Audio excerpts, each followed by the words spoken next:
For the 11th month in a row, we bring you headlines and tweets showing that Tusla's toxicity is hiding in plain sight.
So there's lots of issues in the family courts, and the fact that the children have been separated and children go missing in the state here, in state care.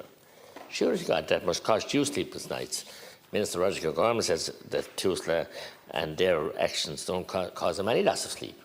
We had a case in Donegal last week where a mother was acquitted by a jury after a 10-week trial. That she was acquitted by a jury of accusations of sexually abusing her child. The children were taken and separated, and indeed it went on for 10 weeks, going on for years. She was accused. She had lived in a terribly violent relationship, and then the mother becomes victimised by the state. Thankfully, a jury, which is the ultimate in our court trials, tried by your peers, but cleared this woman. But the damage done to the children, and the ongoing damage done to children across the state, taken into care. And I met the foster parents here last week, and we must support them as well. But all is not well with the family law courts. But you're Minister for Children. In February, you were reported as saying that during your time as Minister, Tusla had never caused me or this government a moment of concern. And that was at a time when 174 vulnerable children were in unregulated emergency accommodation. Last month, we learned that 37 children and young people have gone missing from Tusla care. 53 children have died while known to or in Tusla care in the last 3 years, including Kyron Dernan from Dundalk. Does any of that give you a moment of concern? Well, nobody has focused, nobody has prioritised the support for our most vulnerable children than I have. I've increased Tusla's investment by 50% over the lifetime of this government. I've supported foster carers who care for the vast majority of children in the care of Tusla. I've increased their weekly allowance by €75 so we can continue to retain them.